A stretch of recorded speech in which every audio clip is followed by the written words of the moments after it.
Hi, I'm Alex from ScooterGiant, and today I'm going to show you a black Vespa GTS 125 Super. Also available as a GTS 300.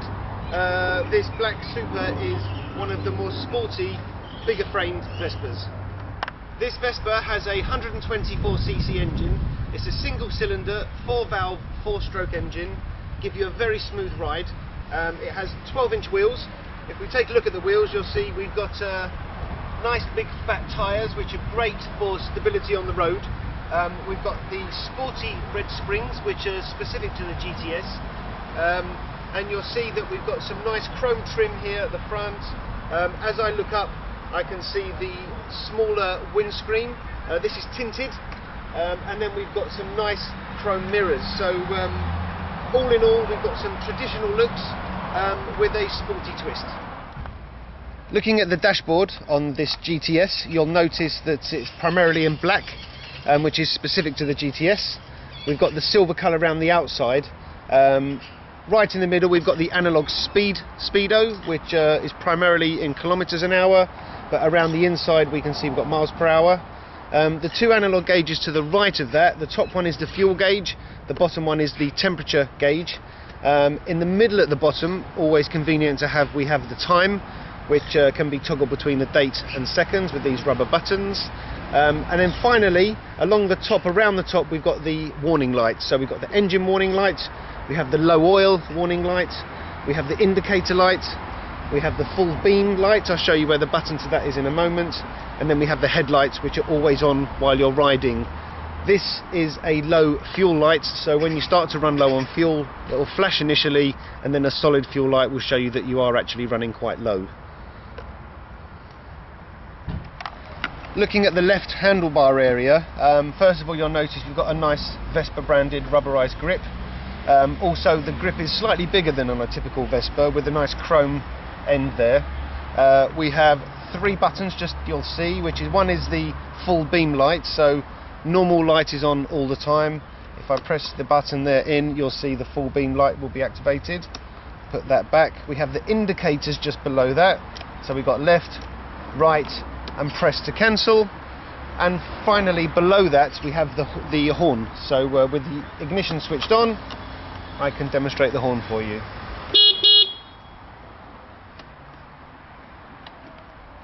Looking at the right handlebar, I'd like to just draw your attention to the two buttons that we have here.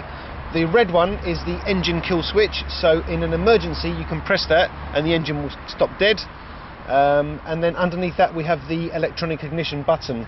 And just before I start the engine, one point worth mentioning is that the handlebars, these extra long handlebars, do actually provide extra stability when you're on the road. So let's start this bike up. Keys turned, brake pressed, ignition.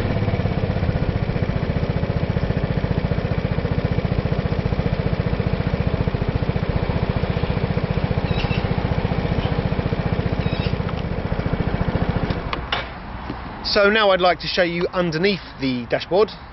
We have the ignition key area. The two things I'd like to tell you about the ignition key area is, one, you can put the steering lock on. So if I turn the steering to the left and then turn the ignition key to the left, with the key in or out, we have the steering lock in place. Another feature is that if we press in the ignition key area, then it will actually open the glove box. In the glove box you'll conveniently store gloves, some keys, change, anything small. Also in the glove box we have a basic toolkit, so that will be useful if you need to get access to the battery. Later on I'll show you where that is.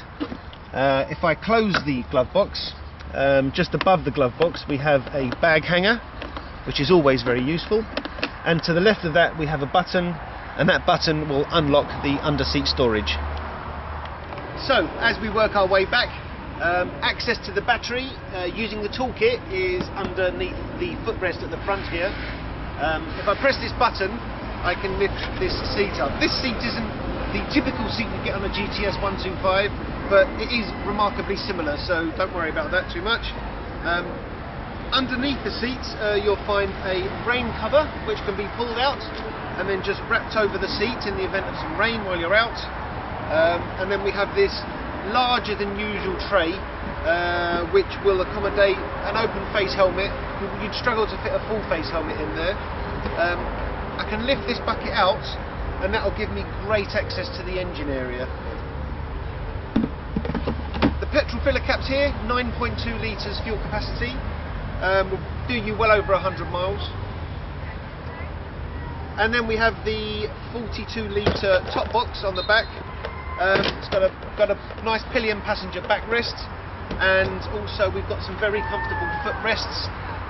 So all in all, we've got a good scooter for 1 or 2 passengers. To see this and many more scooters, please visit us at www.scootergiant.co.uk, and also please follow us on Pinterest, Instagram or Twitter. So to summarise, this Vespa GTS 125 Super is a great all-round scooter.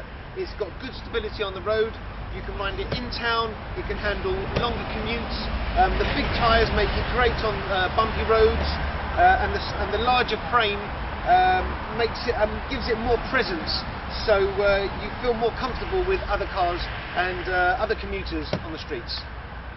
So let's take this scooter for a test ride.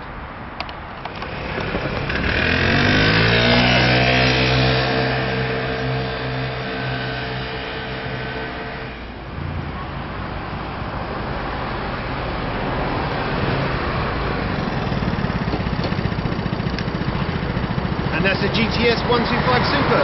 Thanks for watching.